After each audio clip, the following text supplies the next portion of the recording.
yo soy Olga Biglieca, soy periodista. Me gusta decir que soy periodista desde el siglo XX, que es mi manera de decir que estoy apegada a ciertas prácticas que tal vez ahora no sean tan frecuentes, pero que yo valoro mucho. También escribo. Escribí un libro pequeño, breve, sobre la Revolución de Febrero, la revolución de las obreras rusas de San Petersburgo, que a mi juicio abrieron el camino, sin siquiera proponérselo, de la Revolución de Octubre. También hice el guión de una película que se llama, ¿cómo se llama? Sobre Romina Tejerina. Y con dos compañeros más hicimos una obra de teatro que giró mucho, y que en algún momento había como 40 mujeres que estaban protagonizándola en distintos lugares del país, y eso es como una de las cocardas que uno lleva en el corazón, que también es sobre Romina Tejerina, sobre una muchachita que mató a su bebé en el momento del nacimiento y fue así convertida en un demonio por el clero, por los funcionarios, y el movimiento de mujeres logró arrancarla de la cárcel, arrancarla de ese lugar y abrir un debate, a mi juicio, muy rico, no sobre el infanticidio, sino sobre el derecho al aborto. Bueno, esa soy yo. Además soy una mujer socialista, además soy una militante de política obrera, desde que tenía como 14 años, o sea, es el vínculo más duradero de mi vida. Como todos los vínculos duraderos, a veces mejor, a veces peor, pero un vínculo que da sentido a la vida y que yo le recomiendo a todo el mundo, buscar vínculos que den sentido a su vida. Este es uno. Bueno, la Feria del Libro es siempre un lugar de refugio para los porteños y para este país, yo creo. Es la idea de que tal vez seamos el país de las últimas cosas, la ciudad de las últimas cosas, como decía Oster, pero que hay algunos lugares donde todavía uno se puede sentir quién es. Y la Feria del Libro, con esa romería de gente que va para todos lados, muchas veces ni sabe para dónde, es un lugar grato que permite actividades como las que hice yo la semana pasada y las que pienso hacer el lunes y el martes. La semana pasada, el lunes y el martes de la semana pasada, hice un curso pequeñito sobre las conquistas de las mujeres. Le robé el título al tango, Más frágil que el cristal, porque este es un momento un poco complicado para hablar de las conquistas de las mujeres, cuando tenemos un energúmeno como Trump, como tenemos un energúmeno como Milei, como el húngaro, como Giorgia Meloni, como Bolsonaro, como todos los que conocemos, y tenemos los que no son energúmenos, pero así como las rusas le abrieron el camino a la Revolución de Octubre en febrero, tenemos a ciertas formas de la democracia, a comillas, que han sido capaces de abrir el camino a estos monstruos fascistizantes, decididos a aniquilar los derechos de la clase obrera y decididos a aniquilar los derechos de las mujeres, que siempre están pespunteados unos y otros por la militancia común, por las luchas, por la comprensión política que exige defenderlos a unos y a otros. Eran dos encuentros. El primero se ocupó de las mujeres de Oriente y el segundo de la actualidad. De las mujeres de Oriente, porque ahí es donde más claramente aparece la fragilidad de los derechos de las mujeres. Si uno piensa que en Afganistán, en Irán, en Irak, en la segunda década del siglo XX, en la tercera, en la quinta, en la sexta, con vaivenes cada uno, Las mujeres tenían derecho a ir a la universidad, tenían derecho a planificar su maternidad o a rechazarla. Este, tenían derecho a trabajar. Para mí, el punto más impresionante es en Irak, en donde el Código Civil obligaba a los gobiernos a darle trabajo a las mujeres que no los tenían. Eso es algo que nosotros no hemos conquistado. Las piqueteras han salido a reclamar trabajo genuino, han gastado las zapatillas y las calles, y muy poco se ha conseguido. Bueno, las iraquíes tenían un código que decía que ninguna tenía que estar desocupada. Esas mujeres han visto cómo sus nietas tienen vedada la lectoescritura, han sido fundadas ellas, sus hijas y sus nietas, en una burka, detrás de un velo. Bueno, y las afganas ni hablar. O sea, las afganas no pueden cantar, no pueden hablar en su casa. Si yo me tuviera que imaginar una pesadilla, no es solamente estar en una burka, sino que en tu propia casa, que es como el último lugar, no puedas cantar o no puedas hablar, te obliguen a tapiar las ventanas.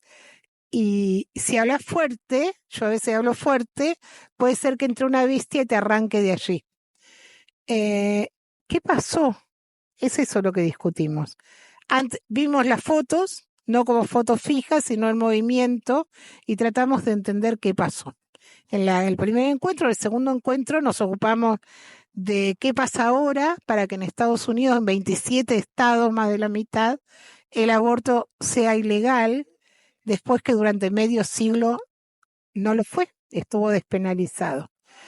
¿Qué pasa? Que han vaciado las bibliotecas escolares y comunitarias de los libros sobre los derechos de las mujeres, de la disidencia sexual y de la negritud, porque los oprimidos tienen tantos puntos de contacto. Entonces, toda una corriente historiográfica bastante reciente en Estados Unidos, porque no es que los yanquis se han caracterizado, los yanquis blancos, por valorar a los yanquis negros, pero hace más o menos 20, 25 años han empezado a trabajar el aporte de los negros esclavos, el aporte económico y el aporte cultural. Y Trump ha logrado que no queden ni rastro ni una hoja de esos libros en las escuelas y pretende hacer lo mismo con las universidades. Pues. Así que en esa situación, esas dos cuestiones hablamos y el lunes, que es otro curso, no tiene que ver con esto, el lunes vamos a ver la Revolución Francesa. Entendiendo la Revolución Francesa, si bien está la inglesa antes, pero como la revolución en la que las mujeres que se han liberado del yugo patriarcal, lo digo así, provocador, se han liberado del yugo patriarcal porque han pasado a tener el yugo del capital que sabe ser patriarcal y todas las otras cosas juntas. También han ganado con esto de tener un trabajo, de tener un salario y de ser parte de un colectivo, el derecho a reclamar protagonismo político, tener su propia voz, sus propias organizaciones. Las francesas se organizan, tienen organizaciones de mujeres, tienen clubes de mujeres, tienen periódicos propios y participan activamente de la revolución, tan activamente que en otro octubre, el de 1793, las mujeres del mercado, o sea, las mujeres populares, las pescadoras, las comerciantes, las cantantes, las prostitutas, las actrices, no había pan en París, tampoco había harina, no había lo que comer. Y lo que había habido una fiesta espectacular para recibir un nuevo batallón en Versalles, donde se habían ido los reyes después que habían tomado la Bastilla. Entonces las mujeres hicieron una asamblea enorme en el mercado diciendo basta, y a la mañana siguiente una de ellas con un tamborcito, ¿se la imaginan a la francesita con su tamborcito? Entró a recorrer los barrios de París llamando a todas a ir a Versalles a exigirle al rey que le pusiera el precio al pan, a la harina, al trigo. Y se juntan como 6.000 en esa situación, van al ayuntamiento, toman el ayuntamiento, en el camino toman las armerías, en el camino algunos hombres se entusiasman, diluvia, son 19 kilómetros, llegan sucias las chicas de Versalles, un poco borrachinas algunas, a exigirle al rey, a presentarle sus quejas, que así se llama, a exigirle derechos políticos y a exigirle el decreto del precio del pan. Y el rey se demora, no se da cuenta de lo que está pasando. Y cuando se da cuenta y firma el decreto del precio del pan, ya ahí las chicas se han impacientado, le dicen, te vienes a París con nosotras. Y uno podría decir que ese es el inicio del fin del absolutismo. Estas revolucionarias francesas no la pasaron bien, porque cuando la burguesía se afianzó en el poder, empezó a desplazar a todas las clases oprimidas, sectores oprimidos, desarmó la guardia popular, a las mujeres le prohibieron la actividad política, algunas las pasaron por la guillotina, como Olimpia de Gouges, que había escrito la Declaración de los Derechos de la Mujer, dado que no figuraba en la Declaración de los Derechos del Hombre, que literalmente es hombre, y a otras fueron a la cárcel, otras al manicomio. Y una primera conclusión que yo saco, y me parece que es evidente, es que ni en su momento más revolucionario la burguesía pudo reconocer los derechos de las mujeres en un pie de igualdad. Y eso es algo que uno debería acordarse acá, para echarse una mirada cada vez que se mira en el espejo, este régimen social, ni en el momento que desplazó al absolutismo, ni en el momento en que confiscó al clero, ni en el momento en que estaba en las armas, fue capaz de reconocer que las mujeres éramos seres humanos, humanas, con los mismos derechos que los hombres. Ciudadanas jamás. Y eso lo votaron además, porque las chicas fueron a la Asamblea Nacional, dijeron queremos derechos políticos, dijeron jamás. La función de una mujer es educar en los valores republicanos a sus hijos. ¿Dónde? En la casa. Por supuesto esto no era así, porque en su casa quedaron las pequeño burguesas. Esas que están preciosas en las películas de época, en esos livings, con esos silloncitos, bordando, pintando marinas, odiando al marido que se ha quedado con toda la guita del papá de ella y demás. Pero las otras no volvieron a su casa. Volvieron a las fábricas, volvieron a los talleres, volvieron a las minas, volvieron a que se les murieran 6 de cada 10 hijos, volvieron a morirse ellas en los partos, volvieron a sufrir todos los oprobios que sufre el proletariado y las proletarias también. Esa va a ser la primera. ¿Estoy hablando mucho? No, está picante la primera. La segunda es la Revolución de Octubre, porque en la Revolución de Octubre otra vez son las obreras textiles, las muchachas de San Petersburgo, analfabetas, recién urbanizadas, algunas han aprendido a leer y escribir esos meses para poder leer los volantes, que tienen restringido el derecho a muchos oficios y que solo por la guerra hay una excepcionalidad, las que van a declarar una huelga general,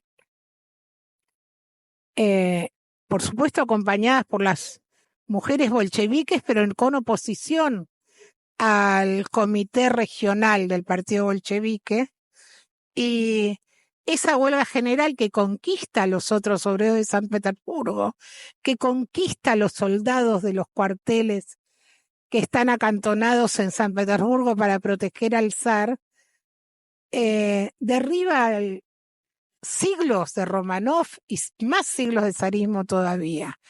Y ellas van a ser compañeras firmes hasta octubre, hasta que se toma, hasta que los obreros efectivamente toman el poder.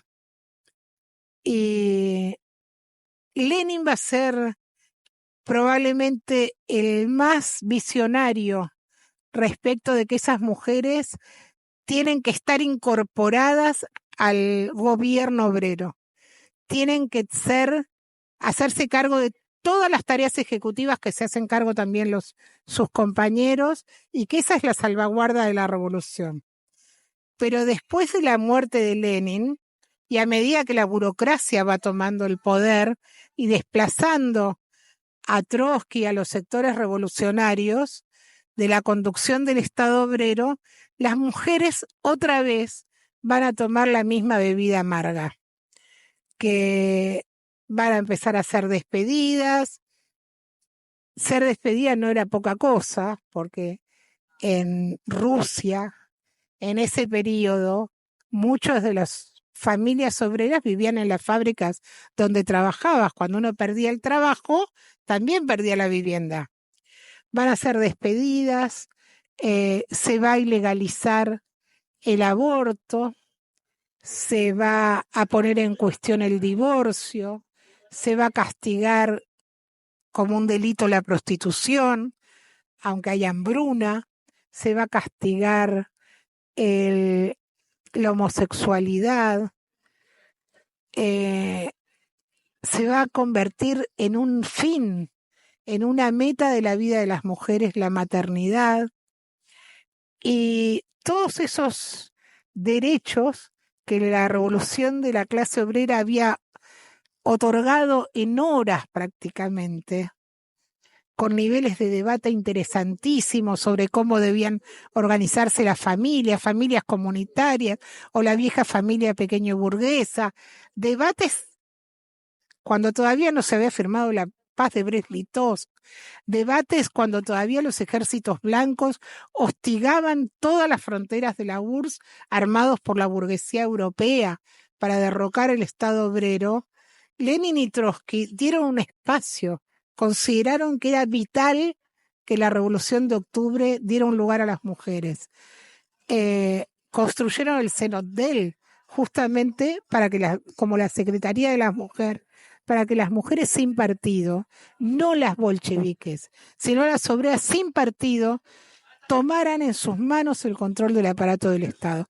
Todo eso va a ser borrado de un plumazo, y el costo político del estalinismo, de la política estalinista con las mujeres, lo vamos a ver con mucha claridad en la segunda ola del feminismo, cuando hay el gran levantamiento de las mujeres en la década del 60 o del 70, con la guerra de Vietnam, con la lucha por los derechos civiles, y el movimiento de liberación femenino lleva a millones de mujeres en las calles de Italia, de Francia, de Estados Unidos.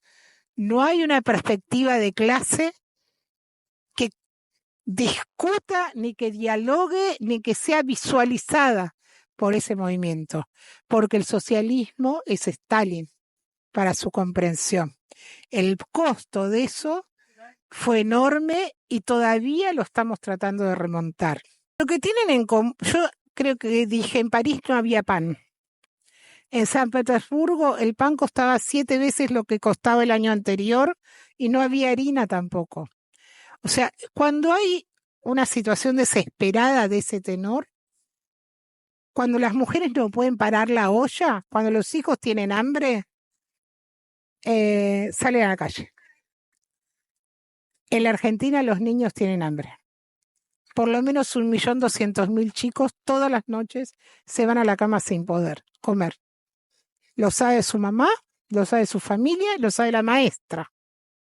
Que llega el niño hambriento, que se le duerme en el banco porque no ha comido y no ha desayunado más que una taza de mate cocido. ¿Cuál es el otro hilo conductor? El hilo conductor es el que vos mencionás, la guerra. Nosotros estamos acá charlando sobre el pastito en la Feria del Libro de Buenos Aires, y en este lapso que hemos hablado, han asesinado a un niño en Palestina. Un adulto cada 45 minutos, los niños menos.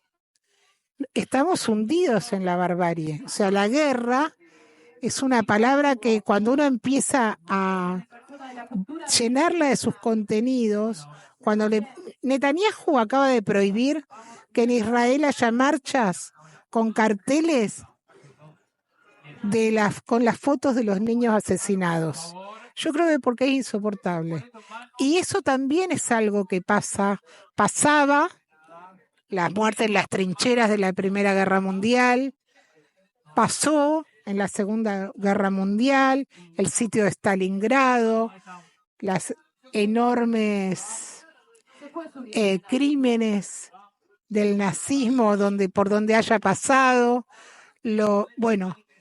la idea de la muerte de los jóvenes, de la muerte de los niños, es otra cosa, aunque esta realidad que uno lee y sin verla, porque los diarios los leen todo el mundo, pero para ver lo que uno lee no es tan fácil, forma parte del presente. Otro hilo conductor es que es un deseo, no sé si es un hilo conductor, es que ojalá hayamos procesado un poco de estas experiencias. El procesamiento nunca es un procesamiento libresco. Hay una conciencia hay una conciencia de la clase, de sus procesos, de sus derrotas, de sus victorias, que yo espero que nos ilumine para el próximo periodo.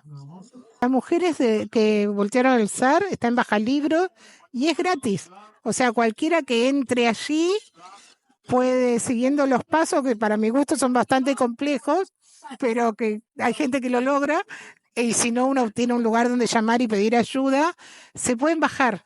Es un libro de divulgación, no es un texto académico, es un libro de divulgación, lo puede entender todo el mundo y yo creo que se disfruta la lectura porque además es la historia de una victoria y eso siempre es grato.